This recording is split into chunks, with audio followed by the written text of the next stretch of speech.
Mesdames, Messieurs, bienvenue dans cette émission Le Siège qui vous fait découvrir l'actualité politique en République démocratique du Congo, l'actualité parlementaire. Vous le savez, la RDC est en crise sécuritaire et en guerre et attaquée par le M23 AFC. Et pendant ce temps, la campagne d'éveil patriotique est lancée et nous en parlons de plus en plus dans Le Siège. Aujourd'hui encore, nous allons y revenir avec des intervenantes de qualité. Bienvenue à tous.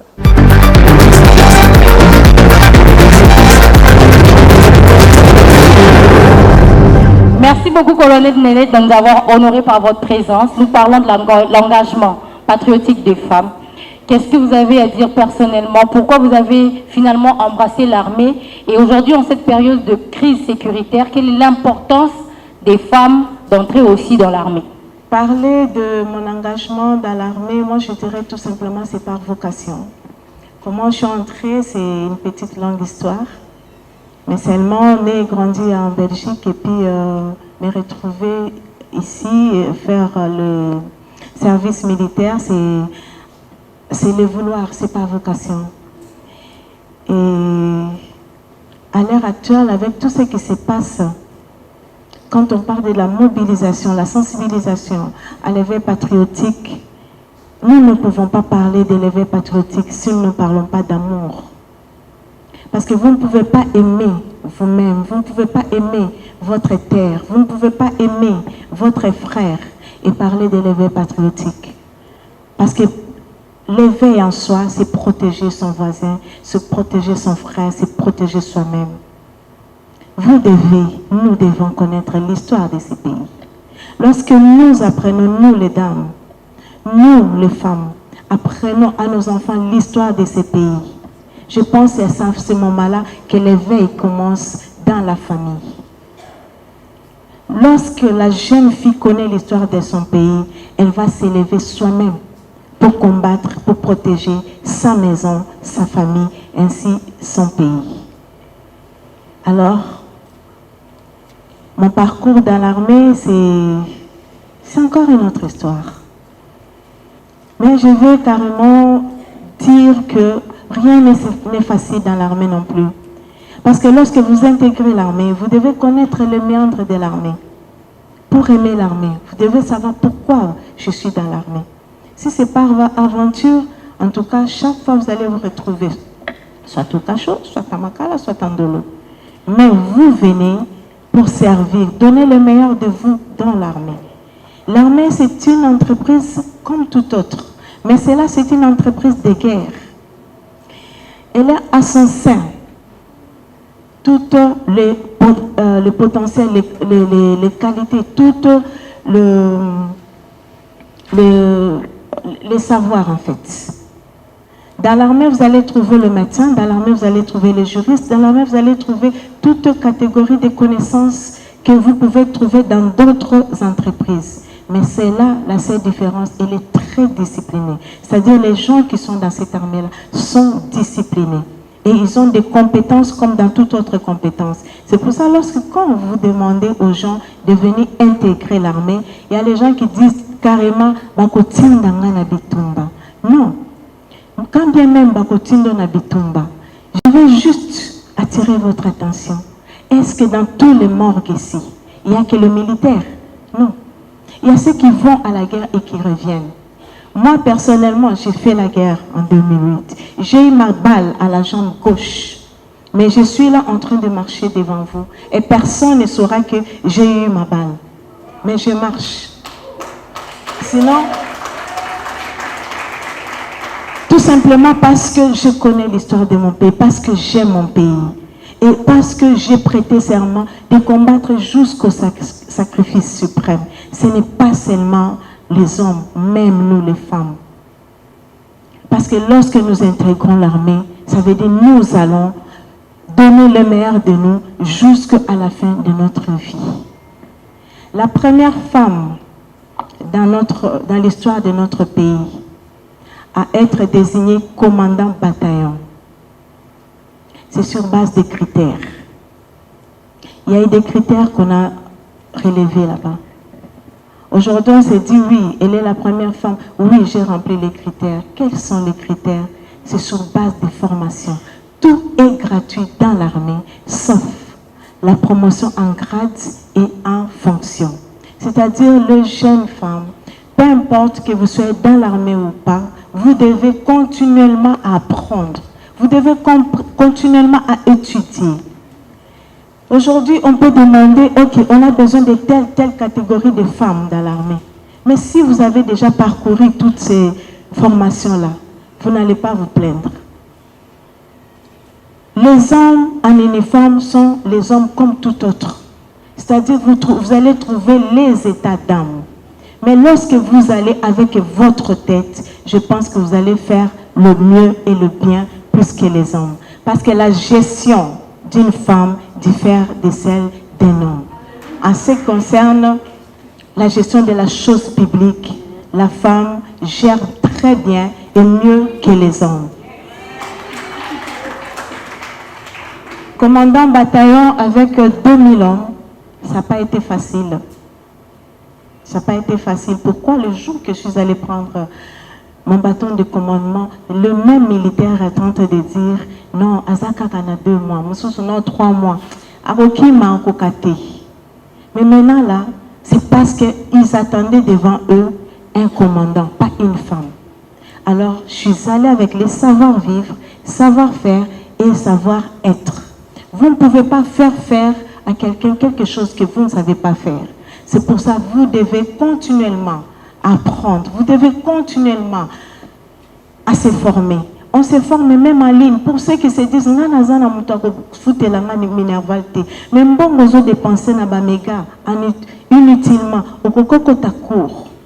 Ou apprendre quelque chose. Est-ce que Bazan a besoin d'un moko aux diplômes que tu as reçus en ligne et tu vas être autonome. Donc, il y a toujours moyen d'être autonome. Mais pour ce qui concerne la guerre, je ne suis pas politiquement.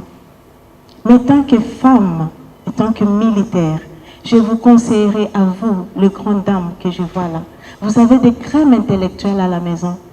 Ils ont des diplômes, ils ont frappé partout. Ils n'ont pas pu avoir gain de cause. C'est-à-dire que leur destin, c'est dans l'armée.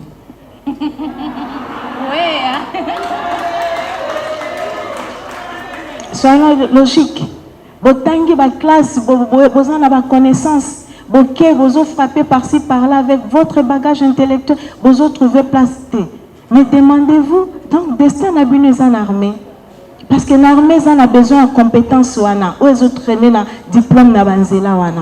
On a besoin de médecins, on a besoin de toutes les... Je venais de dire qu'il y a toutes les compétences dans l'armée. C'est-à-dire, ce qu'il y a en armée, tu te fais enrôler. Par exemple, pour Nabafi, il y a des cadres, des infrastructures bien structurées pour l'encadrement à Banabasi. Après ça, au Kokota, dans l'école des sous-officiers, pour être chef peloton, au commandé bateau. Mais en ce moment-là, ceux qui ont un médecin, vont orienter aucun accord de santé. Et là-bas, tu vas évoluer. Ceux qui ont un juriste, aucun auditeur, tu vas te retrouver. Ainsi de suite. Ça veut dire aux DPST. C'est le moment où jamais on a besoin de cet éveil patriotique, de cet esprit patriotique. Il y a Banabasi. Boya, dernièrement, j'étais sidérée. Comment? Posez-moi cette question. Comment? Oui. Ba poster na kati ya ba réseaux sociaux, ba lobi me ba sonde ba bande ko servi biso na kati ya ba bar na Goma. Et après, on les revoit en tenue militaire. Vous pouvez vous rendre compte combien de renseignements ils ont reçus? Est-ce que nous sommes incapables de faire ça? Aujourd'hui, il y a cette histoire de, je ne sais pas, il y a consultation. Où sont ces femmes qui peuvent dire nous aussi, nous pouvons partir tel endroit, parler? Parce que quand la femme parle, les armes se taillent. Quand la femme parle, il y a le changement. Et je profite de cette occasion de demander à toutes les mamans qui sont ici de nous envoyer vos jeunes filles dans l'armée. Elles ne seront pas dépaysées, elles seront le nénette de demain, les colonels de demain, les colonels dans l'armée. Elles seront des généraux et vous serez fiers d'eux. Je dis, je vous remercie.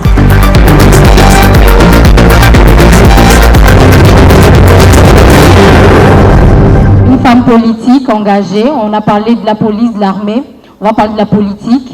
La colonelle Nénette a essayé de fleurir les consultations politiques. Mais où sont les femmes? Est-ce que les femmes sont engagées en politique? Est-ce qu'aujourd'hui on peut servir son pays en politique, puisqu'on parle d'engagement patriotique? Effectivement, moi tout d'abord, je voulais insister sur un point. Ce qui m'a conduit en politique, c'est tout d'abord l'amour de mon pays et mon engagement social et humanitaire. Je voulais insister dessus parce que c'est très important. Avant que nous puissions parler de quoi que ce soit d'aujourd'hui, vu les situations qui se passent dans notre pays, nous voyons l'agression qu'il y a dans notre pays, et la colonelle l'a relevé tout à l'heure, je voulais ici nous appeler tout d'abord à cet éveil patriotique, à l'amour de notre pays. C'est par amour de notre pays que personnellement, moi, j'ai accepté de m'engager en politique. C'est par amour de nos compatriotes, de nos frères et sœurs qui étaient dans la souffrance, vulnérables, que j'ai accepté d'entrer en politique. Pourquoi mon parcours est un peu spécial, j'aimerais revenir dessus. Moi, je suis issu du milieu médical. Je suis du domaine de la santé, premièrement. Et suite à mon expérience de quelques années quand même dans la santé, j'ai décidé de servir mon pays au travers, comme la plupart ici, d'activistes des ONG. Et c'est ça qui a été mon appel premier. Mais je me suis rendu compte qu'au fur et à mesure qu'on travaille, qu'au fur et à mesure qu'on est sur le terrain, il faut plus. Il faut plus que de la bonne volonté, il faut plus que de la motivation, il faut plus que un cœur bien intentionné, il faut un engagement, il faut des vraies politiques, il faut des vraies décisions, et pour cela, il faut s'engager en politique. Et c'est à ça que je voulais appeler aujourd'hui nos chères sœurs, nos chères mamans, nos chers amis ici, de nous engager en politique. La politique n'est pas que l'apanage des hommes. Très souvent, lorsqu'on voit une femme en politique, on voit une femme avec un caractère dur, un caractère fort, qui doit automatiquement écraser et dominer. Mais je pense que lorsque vous regardez le panel des femmes que nous avons ici, nous avons des femmes très engagées, mais qui sont tout à fait très féminines, si vous voyez ce que je veux dire.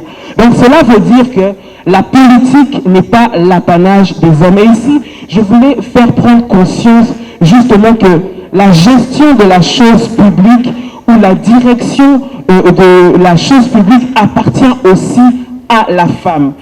Nous l'avons dit ici tout à l'heure, il y a des consultations qui sont en train de se passer. Malheureusement, aujourd'hui, en termes de pourcentage, il y a moins de 20% des femmes qui sont représentées en politique. Alors que le texte, alors que la loi autorise la femme à égale part avec l'homme de prendre part aux choix et aux décisions politiques. Mais les femmes ne se représentent pas. Et moi, ce que je voulais, c'était encourager ces dames. À l'Assemblée nationale, il n'y a que 60 femmes sur 500. 60 femmes, vous vous rendez compte? 60 femmes sur 500 députés. Est-ce que c'est normal en 2025? Aujourd'hui, nous sommes en train de dire, on ne nous écoute pas, on ne nous entend pas, on ne laisse pas parler. Mais où sont ces femmes qui vont se tenir debout pour dire, voici ma voix, voici ce que je pense, j'assume ce que je dis et je dis ceci. Où est-ce qu'elles sont? Aujourd'hui, chères femmes, j'aimerais nous encourager à nous tenir debout, à nous lever pour nous engager en politique. Parce que le choix de notre pays dépend aussi de nous.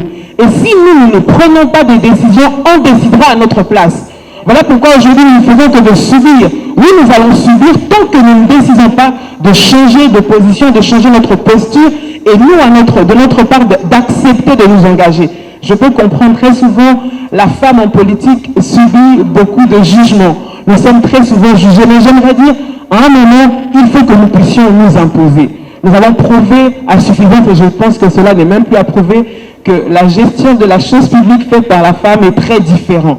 Il y a ce côté maternel, il y a ce côté holistique. Je veux dire, lorsqu'une femme prend des décisions, elle ne regarde pas qu'une seule position, elle prend la totalité, la globalité. Et même dans les choix et même dans les décisions, cela est vu. Donc voilà pourquoi je suis en train d'inciter les femmes à entrer en politique.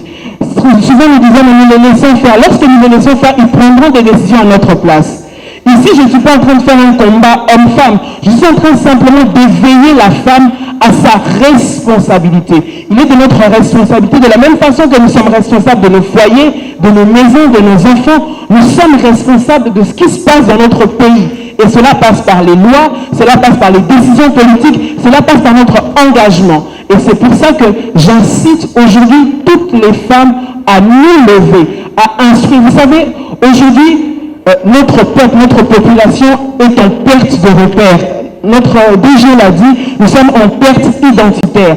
Et il n'y a que la femme, pour moi, qui a cette capacité dans sa façon de faire, dans sa façon de gérer, dans sa façon d'éduquer, d'interpeller les hommes. Parce que nous sommes les mamans des hommes, nous sommes les mamans des présidents de la République, nous sommes les mamans des généraux, nous sommes les mamans de tous ces hommes. Nous sommes leurs mamans. Et généralement, lorsque une mère parle, l'enfant écoute, qu'il soit fille, qu'il soit garçon. Cela veut dire que même lorsque nous rentrons en politique, nous avons une façon de transmettre le message avec un côté qui peut être maternel, qui fait que nous serons entendus différemment. Mais ce que nous déplorons, c'est que bien souvent, nous regardons et nous avons peur. Merci. Oui, nous avons peur. Et j'aimerais que nous puissions briser la peur, s'il vous plaît. Nous devons arrêter d'avoir peur et nous devons nous assumer parce que nous avons de la place dans notre pays. La République démocratique du Congo a besoin de toutes ces femmes, toutes ces têtes, toutes ces femmes intellectuelles, toutes ces femmes avocates, toutes ces femmes, même commerçantes, qui ont quelque chose à dire pour le développement de notre pays.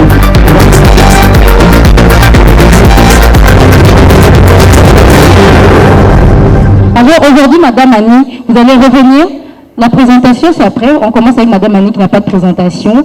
Revenir sur l'urgence de cette crise humanitaire. Madame Caroline, elle parlera plutôt des violences basées sur le genre. Moi, avant de parler de l'urgence humanitaire, j'aimerais souligner que c'est d'abord l'urgence sécuritaire qui crée l'urgence humanitaire. Il faut bien qu'on se le dise et que la jeunesse qui la considère, ce que nos deux vaillantes femmes en uniforme viennent de dire. Parce que c'est pour le contexte actuel, ce n'est pas l'éruption volcanique qui a chassé les déplacés de leur camp, ce n'est pas non plus l'inondation qui a submergé la ville de Goma, c'est bel et bien une crise sécuritaire qui a créé l'urgence humanitaire. Maintenant, dans le contexte de l'urgence humanitaire, pour Goma, c'est très particulier parce que c'était déjà une ville... Il y a seulement Goma, mais Bukavu aussi, non? Non, c'est pourquoi j'ai dit pour Goma, c'est très particulier parce que Goma, c'est une ville qui avait déjà reçu un peu plus de 100 ans de déplacés dans la ville et dans les alentours. Et c'est une ville qui a plusieurs fois déjà connu la situation de la guerre.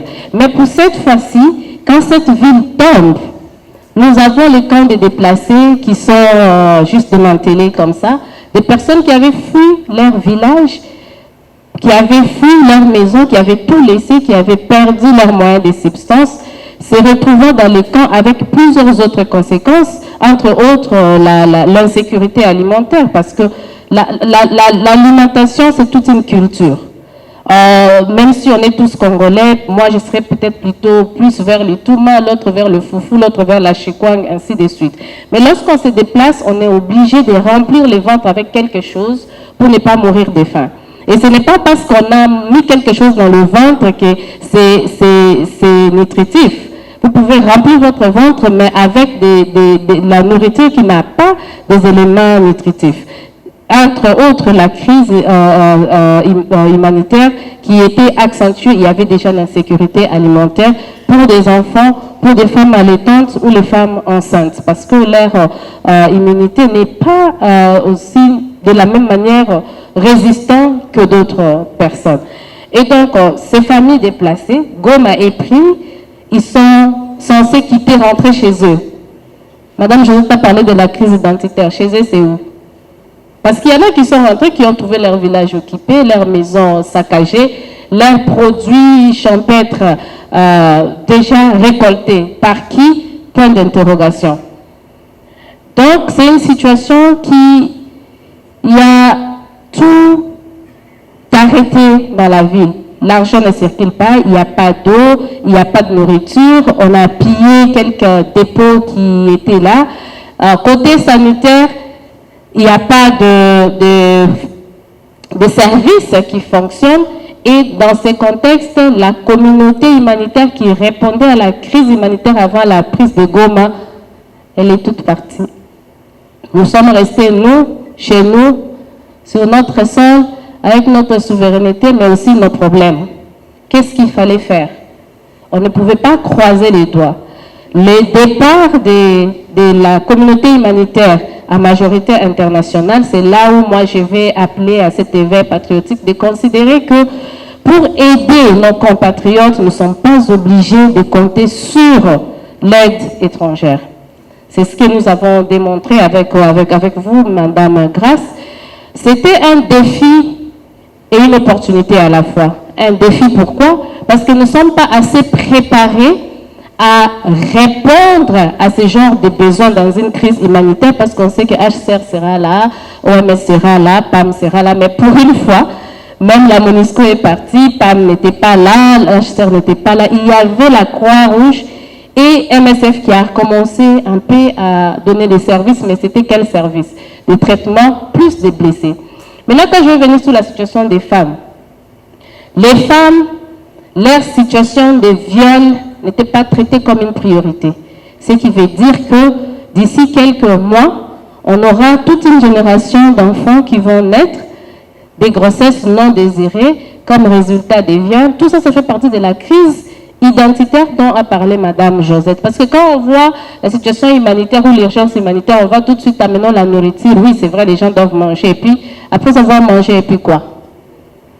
Donc, il y a à ce moment les femmes qui vont, ou les filles qui vont se retrouver avec des maladies sexuellement transmissibles, peut-être incurables, parce qu'on ne sait pas encore, il n'y a toujours pas une réponse sanitaire à la hauteur du besoin. Je ne dis pas qu'il n'y en a pas du tout, mais il n'y en a pas à la hauteur des besoins. Ajoutez à ça la carence des intrants médicaux. Par exemple, pour des femmes violées, juste après, elles doivent bénéficier des kits PEP. C'est un petit kit qui va permettre à ce qu'on fasse tous les tests, s'il y avait des infections, s'il y avait une grossesse non désirée et tout, qu'on l'épargne au moins de ça. Parce que même en épargnant une femme violée de ses conséquences, on n'a pas tout guéri. Parce que la santé mentale, l'intégrité physique, la dignité, la fierté personnelle qui part avec cet acte, on ne peut pas réparer ça comme ça du jour au lendemain. Alors, ce que nous avons fait, j'avais dit un défi, le défi c'était ça, on n'était pas préparé, on n'a pas d'accessibilité dans la zone qui est impactée, mais nous sommes mobilisés. Moi, j'étais à Kinshasa avec d'autres collègues, d'autres même à l'international, sur l'Internet, s'il vous plaît. C'est là où je vais aussi rappeler aux jeunes femmes, aux femmes, à mes collègues, même les hommes qui sont là, que les réseaux sociaux, ce n'est pas seulement pour la propagande. Nous pouvons réellement, à travers les réseaux sociaux, aider les autres qui sont dans le besoin. Nous avons commencé par des réunions Zoom. Au bout de la 4e réunion Zoom, nous avons eu les femmes d'Afrique qui se sont mobilisées. Les Sud-Africaines ont fait des activités chez elles, en solidarité avec les femmes ont fait pareil chez elles, les Ghanéens, les Nigériens. Elles ont répété la même chose quand on était à New York. Je ne parle pas aujourd'hui. Comme le ministère va nous inviter pour la restitution, vous viendrez entendre comment est-ce qu'en partant d'une mobilisation en ligne, le monde entier a eu écho de la réalité de ce qui s'est passé, de l'ampleur du problème. Et le 27 janvier, je n'oublierai pas, je ne sais pas où Grace était, comment elle a dormi, on ne sait pas, mais on s'est retrouvés le matin en train de mobiliser les gens en ligne. Et il s'est fait que des femmes se sont cotisées. Je me souviens avoir dérangé l'honorable qui était même en mission.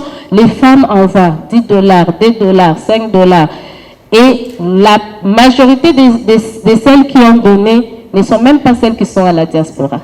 Ce sont celles qui sont ici, même en RDC. Des femmes de l'Équateur ont envoyé, et à chaque fois que ça arrivait, nous, on envoyait vers les collègues qu'on a identifiés qui étaient sur place pour répondre. Alors nous, de notre consortium, nous avons, j'ai toujours mal avant de prononcer ces verbes, mais je ne trouve pas un autre verbe, ramassé 326 enfants à côté des cadavres de leurs parents ou tuteurs.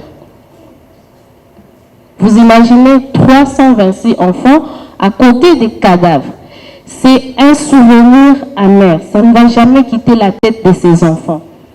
C'est là où nous devons nous poser la question. Cette crise humanitaire aujourd'hui, moi j'ai rappelé, c'est une crise sécuritaire en même temps. Nous devons penser à aujourd'hui et à l'avenir. Ça va nous permettre de proposer, je vais chuter, ça va nous permettre d'agir, ne pas attendre qu'on nous pousse, en fait. C'est là où, pour moi, mon appel à l'éveil patriotique, c'est que chacun, là où nous nous trouvons, nous pouvons faire quelque chose. Soit pour faire connaître ce qui se passe chez nous, soit pour aider une personne qui est dans le besoin, soit pour donner la bonne information, et j'insiste sur la bonne information, à une personne ignorante, afin que cette personne puisse agir sur la base de l'information que nous leur donnons.